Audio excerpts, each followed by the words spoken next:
Howdy. Hello.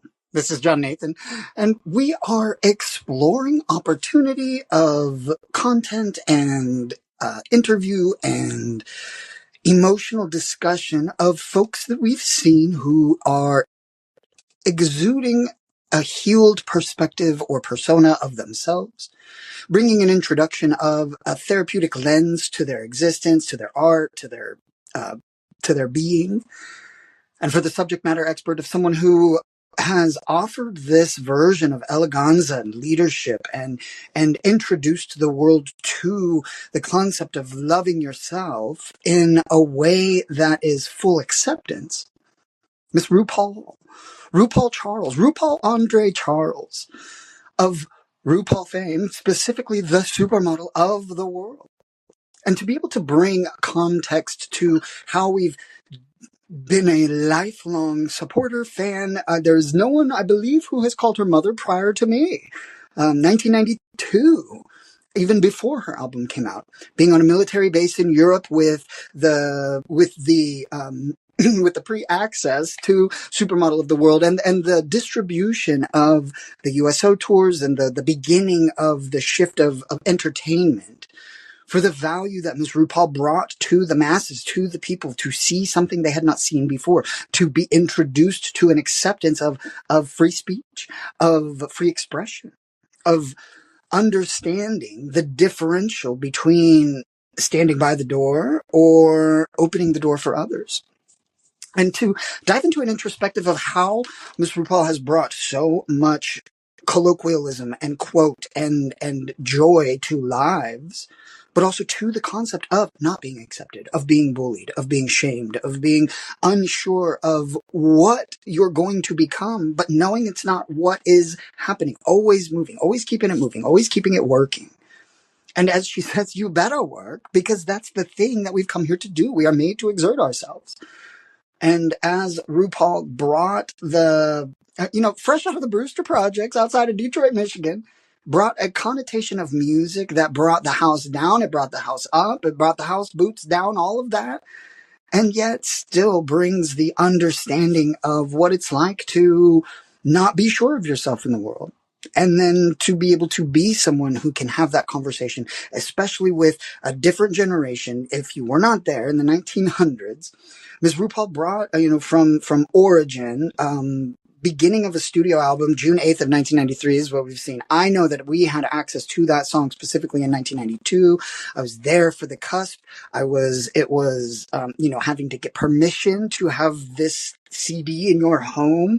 There was no gay, there was no drag, there was none of these things discussed in public context, especially on a military base. And then to be given the instruction to turn to the left and then to turn to the right and sashay and shantay and learn how to express in a version of femininity that was class, but also was clown. And bringing the guest spots that she brought through television, also like just womaning her own show on VH1, the RuPaul show, was so counterculture. It was a term that was used very widely back in the day, counterculture. And to be a part of that, to be accepting of that was meant something back then. Today, people are discovering the vastness that was already present. What's lost in the remembering of how to learn to bring that appreciation back to our elders and back to the people who brought this conversation from what is this to, okay, you're good at that. A very big, significant difference in the type of mentality that was brought to the masses. And Ms. RuPaul, to explore what happens when you hold that door open, when you become the person who not only opened the door for everybody, but then is holding it open, and now getting called names and being disenfranchised for terminology that's from her own culture, from people who are literally walking through the door that her arm is still holding. Now that's a personalized version of how language, like I'm First Amendment right. So I don't find there to be a necessity to be correcting people's behavior or their language or their colloquialism or their slang. It's just not, I'm from the era where people got sent home or kicked out of school for speaking Ebonics.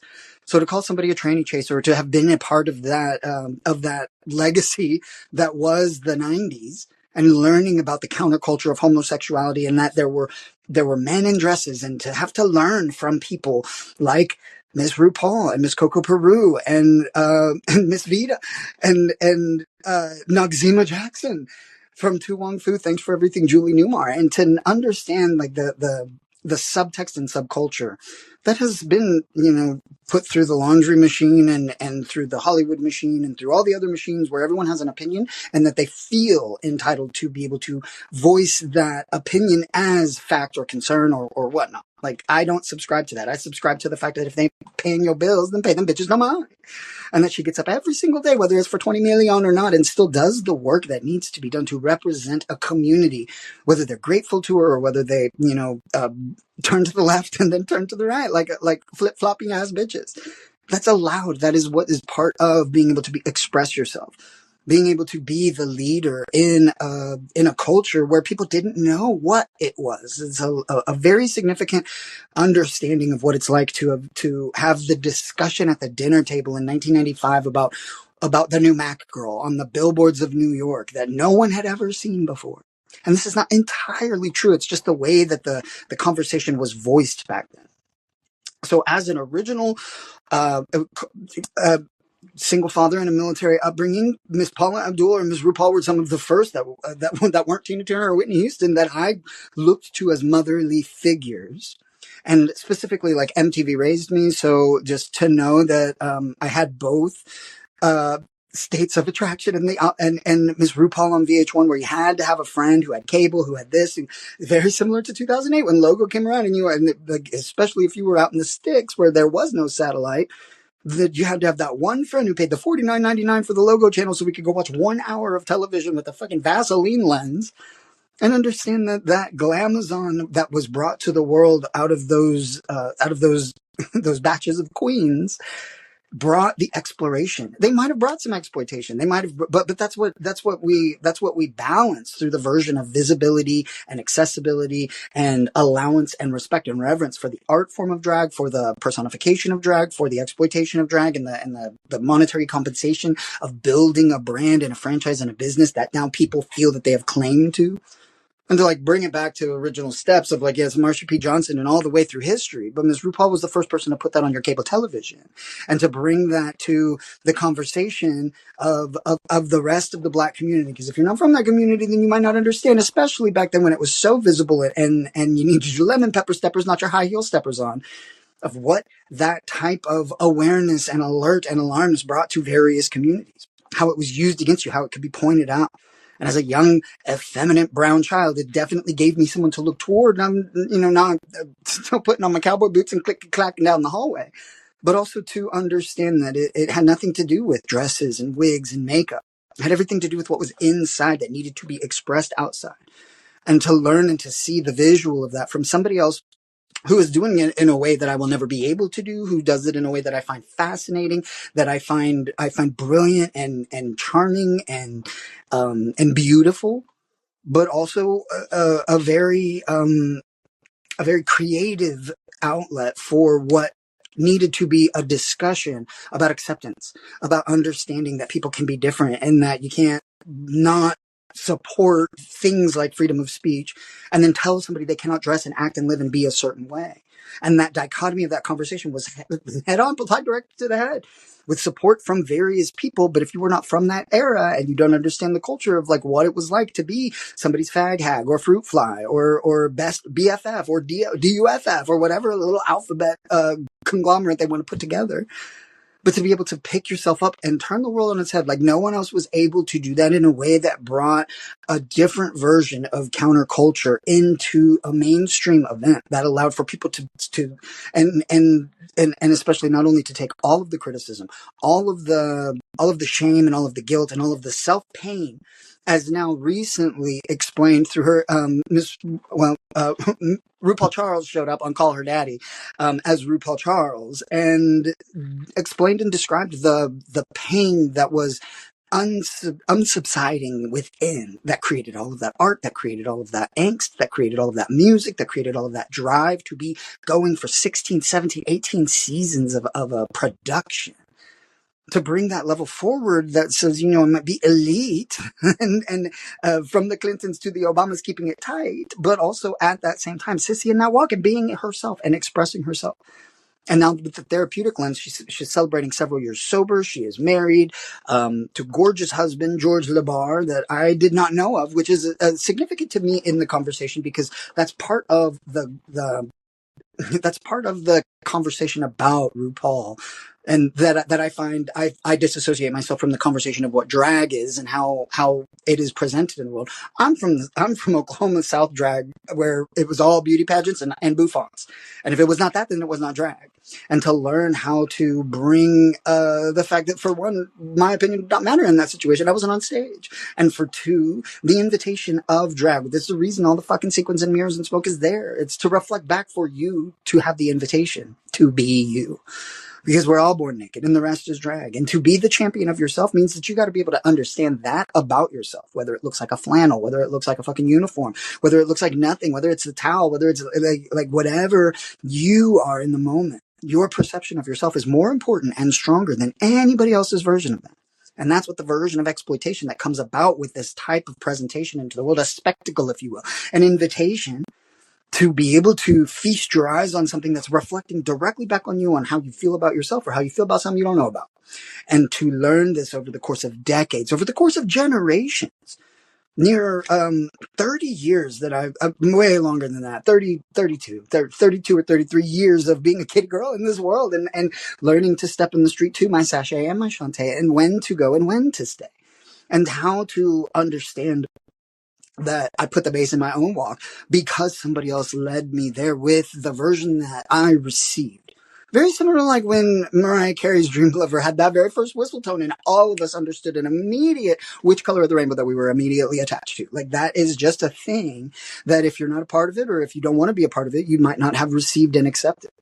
But to manage the expectations of who and what drag is was a huge task that was not necessary, that became necessary. Like nobody signed up for that. She signed up to be a supermodel of the world. She wanted to be one of the beautiful girls, and she was. And then to be the champion of that means that you have to take all of the perception. And now that has been, like the wealth has been spread, with like peanut butter, to know that that there's a world of wonder out there and that many people are not alone in the feeling weird or feeling rejected or feeling different. And to know that all of the time that Ms. RuPaul was creating this persona, this character that people didn't understand about drag. So now even the later conversation where she's sober and has a healed expression of her love and her life, shares her private existence of her romantic life with her husband. She's been with for forever, but they've recently reconnected a relationship that's a marriage. And to know that not only is that an example that is a possibility, that could happen, that also that's Guinness Book of World Records style, Ms. RuPaul of showing us what it's like to be different, to create an album, to create a franchise, to create a brand, to be able to bring the people together. That is the purpose of drag and of show and of presentation and performance. And, it could be interpreted differently from many different people. But for the history of what is that invitation to just be you, now understanding that was her invitation to herself. And she shared that with us over the course of so many years, that we now have the opportunity to listen to the music and to feel safe and cool and awesome about a thing that did not used to be presented that way. It was a fight. It was a struggle. And it still isn't. It always will be to a degree as we fight and struggle and learn to balance between the things like acceptance and knowing who you are and knowing that in order to love somebody else, you got to be able to love yourself. Can I get an amen? And I'm John Nathan. We are very pleased to be able to have Miss RuPaul as a subject matter expert from our perspective as I dive into content and information about how people are presenting themselves differently from the past, how therapy and healed versions of their existence, of their youth, of their previous performances, of things that they've said or done, and the way that they're able to let their whole body of work talk, because that's freedom, that's human. And Miss RuPaul gives us such a brilliant and beautiful display of what that looks like, what it used to look like, and how to bring all that shit back together. Because it don't matter what you do when everything looks good on you. And that, my friends, is something that she takes to the bank.